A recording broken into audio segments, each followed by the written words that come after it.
Now we shall discuss the spectrum of multisystem inflammatory syndrome in children temporally related to COVID-19. We will discuss the epidemiology, pathogenesis, clinical features and the differential diagnosis, and finally sketch a diagnostic algorithm for multisystem inflammatory syndrome. As we learnt in the early days of COVID-19 pandemic, children were noted to have a relatively mild disease compared to adults. However, amidst April 2020, there was an eruption of some severe cases in children with an epidemiological link to COVID-19, following which NHS England issued a warning against such cases. This entity was defined as multisystem inflammatory syndrome in children and adolescents temporally related to COVID-19 by WHO, multisystem inflammatory syndrome in children by CDC, and pediatric multisystem inflammatory syndrome temporally associated with COVID-19 by RCPCH. As on July 31, 2020, over 700 cases have been reported from the world, with a majority of these from USA and Europe, but reports from Asia have also started erupting. From the reported cases, it is clear that this disease predominantly affects previously normal children with evidence of current or past COVID infection and has prominent gastrointestinal and cardiac manifestations. WHO case definition for multisystem inflammatory syndrome in children and adolescents temporally related to COVID-19 requires all 6 of the following criteria to be fulfilled: age up to 19 years, presence of fever for at least 3 days, clinical signs suggestive of multisystem involvement with presence of at least 2 of the following 5 features: rash, bilateral non-purulent conjunctivitis or mucocutaneous inflammation, hypotension or shock, cardiac involvement in the form of cardiac dysfunction, pericarditis, valvulitis or coronary abnormalities on echocardiography or elevated cardiac biomarkers, evidence of coagulopathy in the form of deranged PT, PTT or D-dimer, and acute gastrointestinal symptoms such as vomiting, diarrhea or abdominal pain. Additionally, there must be elevated inflammatory markers like ESR, CRP or procalcitonin with no other obvious microbial cause of inflammation, and there must be an evidence of SARS-CoV-2 infection in the form of positive RT-PCR, antibody test, antigen test or even a contact with a positive case. The CDC criteria is similar, but has some subtle differences compared to the WHO criteria, such as it includes age up to 21 years, it defines exposure to a contact to have been occurred 4 weeks prior to the presentation, and it has a mandatory criteria that the disease must be a severe illness requiring hospitalization. Here we have mentioned a few of the published reports on multisystem inflammatory syndrome. What is noticeable is that this data is the frequent involvement of gastrointestinal and cardiac systems as highlighted previously, with many patients also having mucocutaneous involvement akin to Kawasaki disease. Around 2/3 of the patient test negative for RT-PCR for COVID, but 50 to 90% demonstrate a positive antibody test. Because of the multisystem involvement, these children need close monitoring and may require intensive care support. Immunosuppressants and immunomodulators are the mainstay of treatment. Intravenous immunoglobulin and steroids are most commonly used. The overall mortality is less than 5%. Looking at the epidemiological data related to COVID-19 from March to May 2020 from USA, we see that the peak of COVID-19 test positivity rate was reached in April 2020, but the number of reported cases of MIS-C started rising later. There was a gap of around 3 to 6 weeks between the peak of COVID-19 infection and a noticeable surge in MIS-C cases. Similar findings were reported from Europe. As on 3rd June 2020, only 2 cases of MIS-C were published from India. However, there are several more unpublished cases to our knowledge. These studies had a similar presentation and outcomes as the ones reported from the West, but considering the delayed peak of COVID-19 in India, a surge in cases of MIS-C may be seen from India, especially as clinicians become more familiar with the presentation of the disease and more cases are picked up. Coming to the pathogenesis of MIS-C, several aspects are unclear and are still evolving. What is relatively more certain is that the terminal point of the pathogenesis is cytokine storm. Yet poorly understood, the postulated mechanisms include the following. The most widely accepted theory is that after a SARS-CoV-2 infection, there is a formation of antibodies against the virus by the body, followed by clearance of the virus from the system. Subsequently, there is an IgG mediated enhancement of the immune response, leading to a hyperimmune response, causing a cytokine storm. This in turn causes the characteristic multi-system involvement. This hypothesis is supported by the observation that most patients test negative by RT-PCR for COVID, but have a positive antibody test. In addition, the lag of 3 to 6 weeks between the peak of COVID infection and the peak of MIS-C cases further compound this hypothesis. The second hypothesis predicts that after a COVID-19 infection with a heavy viral load, there is blockade of the interferon responses, as has been seen with other coronaviruses. Subsequently, there is a delayed response to the active infection in the form of an exaggerated cytokine surge causing MIS-C. The third hypothesis states that instead of directly leading to a cytokine storm, SARS-CoV-2 may be acting as an intermediate primer or a co-stimulatory agent, or just providing a portal of entry to an as yet unknown trigger, which is causing the immune response and causing MIS-C. Why this phenomena is occurring predominantly in children and why certain systems are more commonly affected is not definitively known. Coming to the clinical features, fever is a universal symptom and is a necessary criteria for diagnosis of MIS-C. Gastrointestinal symptoms have been reported in 60 to 100% of the published cases and include abdominal pain, vomiting and diarrhea. Patients have even presented with an acute abdomen requiring exploratory laparotomy in a few cases. Cardiac involvement, especially as left ventricular dysfunction, is seen in over 50% of the cases. Similarly, shock is a commonly seen feature seen in 50 to 80% of the cases, and in most series has been seen to be clinically warm type of shock.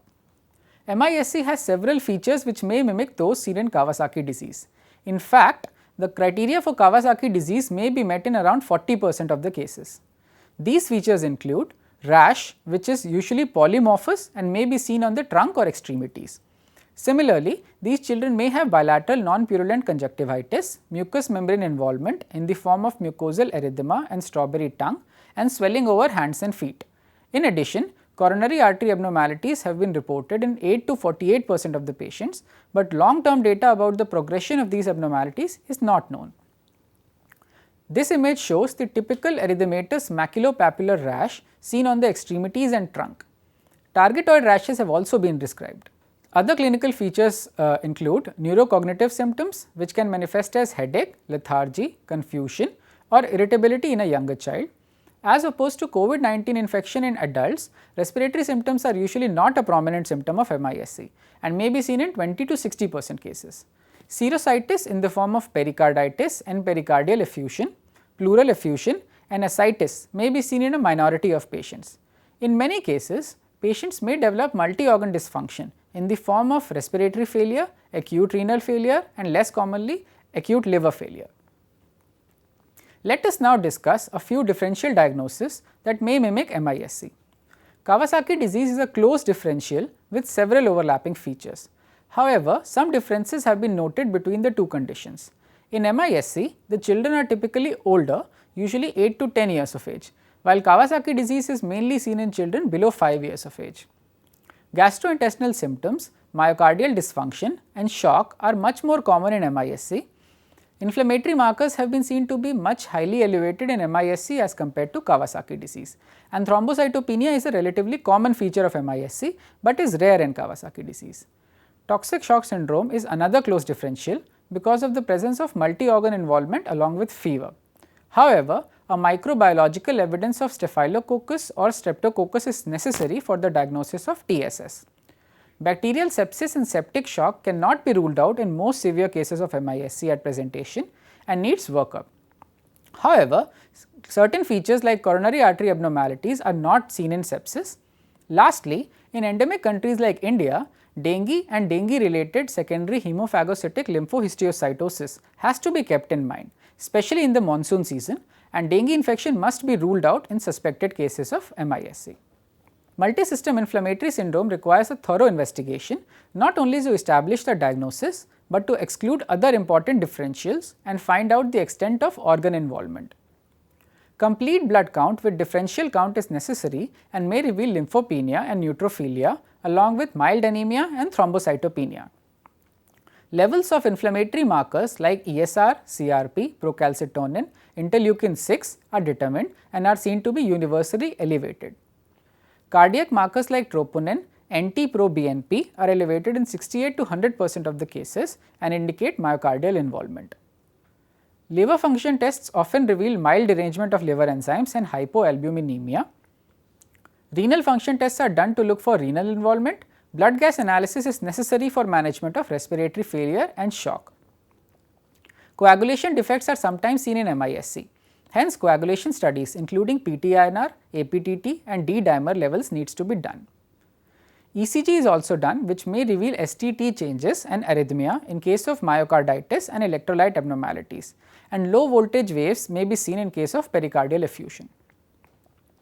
As discussed previously, sepsis is a close mimicker of MISC. Hence, in all suspected cases of MISC, efforts to find an infective cause must be made. These include blood cultures, urine analysis and urine culture, and workup for malaria and dengue. Additionally, other tests to rule out infectious etiologies such as scrub typhus, leptospirosis, disseminated viral infections may be done when clinically indicated. As you would recollect, the case definition of MISC requires a link with COVID-19 to be established. This is established by the presence of any of the following: a positive RT-PCR for SARS-CoV-2 in a nasopharyngeal or a lower respiratory tract sample, a positive antibody test which may either be IgM or IgG, a positive antigen test for SARS-CoV-2, or even a recent exposure to a confirmed case of COVID-19. As discussed previously, based on the published case series, around 50 to 90% cases of MISC have a positive antibody test. RT-PCR is negative in over 2/3 of the cases. Imaging studies are necessary in patients with MISC. The most important of these is an echocardiogram, which is recommended in all cases at presentation. Echo may reveal depressed LV function in 31 to 58% patients. Coronary artery abnormalities may also be seen in 8 to 48% cases and must be quantified using Z-scores to classify the dilatation. The Z-score calculators are easily available online. Pericardial effusion and valvular dysfunction may be noted on echo. In addition, a follow-up echo is also recommended at 7 to 14 days and 4 to 6 weeks of illness to look for residual cardiac abnormalities, including coronary artery abnormalities. Chest X-ray and CT scan may be done in cases with prominent respiratory symptoms and may reveal cardiomegaly, pleural and pericardial effusion, and ground glass opacities. Ultrasound abdomen is necessary for cases with severe gastrointestinal symptoms and may show ascites and inflammation of the bowel and mesentery. Having learnt about the features of MISC, we propose the following diagnostic algorithm. The first step is to determine if the child has all of the following features suggestive of MISC, such as fever, gastrointestinal symptoms, rash, conjunctivitis, oral mucosal changes, confusion, Palmer erythema, and an epidemiological association with COVID-19. If these symptoms are not present, the child is unlikely to have MISC, and further evaluation for other conditions is done as clinically indicated. If the child has these symptoms, we need to look for features of shock or cardiac failure. The presence of these features makes the possibility of MISC very likely, and these children need to undergo a thorough evaluation. This includes a basic battery of investigations, including RT-PCR for SARS-CoV-2, as well as more specialized tests, such as tests for cardiac function and levels of inflammatory markers like ferritin. If the child does not have these features of shock or cardiac failure, initially only the initial investigations needs to be done. If these investigations are suggestive of diagnosis of MISC as described previously, then the further more specialized tests would be done.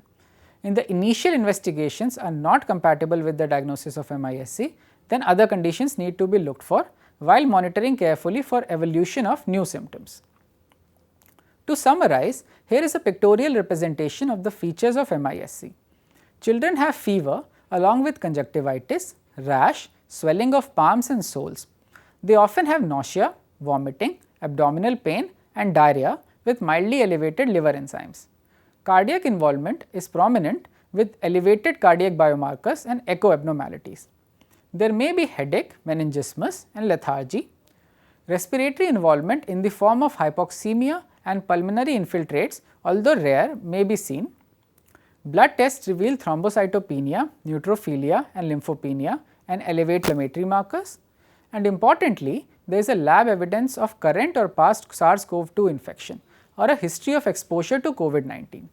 Thank you.